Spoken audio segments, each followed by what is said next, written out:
Hello' ফ্ৰেণ্ডসকল, MB Assam YouTube চেনেলটিলৈ সকলোকে পুনৰবাৰ স্বাগতম জনাইছোঁ।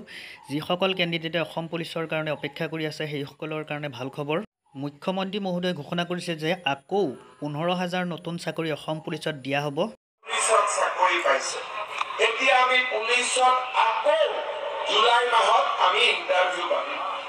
15,000 ল'ৰা ছোৱালীক আকৌ আমি পুলিচত চাকৰি দিম। আজি আপোনালোকে খালি আমাক আশীৰ্বাদ দি থাকক, আমি কাম কৰি কৰি গৈ থাকিম। ইলেকশ্যনৰ আগত মই কৈছিলোঁ, এতিয়া মনত এটা ভৰসা থাকে যে আমি অন্তত মেৰিটত চৰকাৰী চাকৰি এটাৰ কাৰণে কম্পিটিশ্যন কৰিব পাৰোঁ।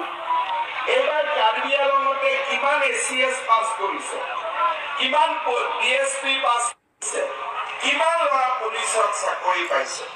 এতিয়া আমি পুলিচত আকৌ জুলাই মাহত আমি ইণ্টাৰভিউ পাম।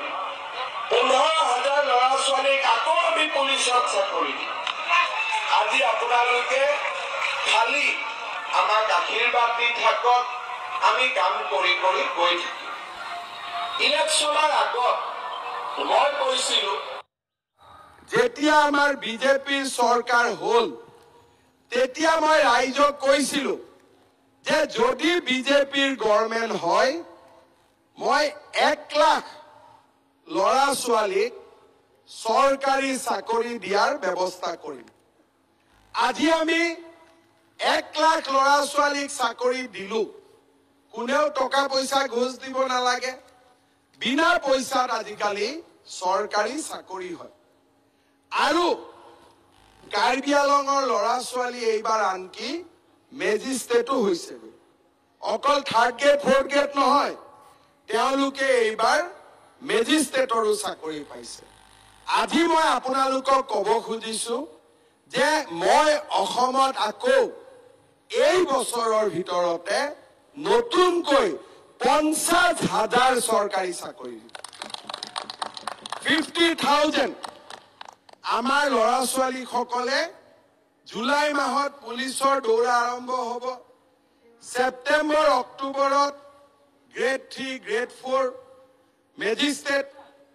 আমাৰ যাতে ৱেষ্ট কাৰ্বি আংলঙৰ ল'ৰা ছোৱালীসকলে এই পৰীক্ষাবিলাকত এপিয়াৰ কৰে। হিল ৰিজাৰ্ভেশ্যন আছে, যাৰ হিলছ ট্ৰাইবৰ ৰিজাৰ্ভেশ্যন নাই তেওঁলোকেও মেৰিটত গভৰ্ণমেণ্ট চাকৰি পাব পাৰিব। শ্ৰদ্ধাৰ ৰাইজ, কাৰ্বি আংলঙত এইবাৰ পৰীক্ষাৰ ৰিজাল্ট ভাল হৈছে। ৱেষ্ট কাৰ্বি আংলঙত আমি গভৰ্ণমেণ্ট কলেজ আৰু বিভিন্ন শিক্ষানুষ্ঠান আমি পতাৰ কাম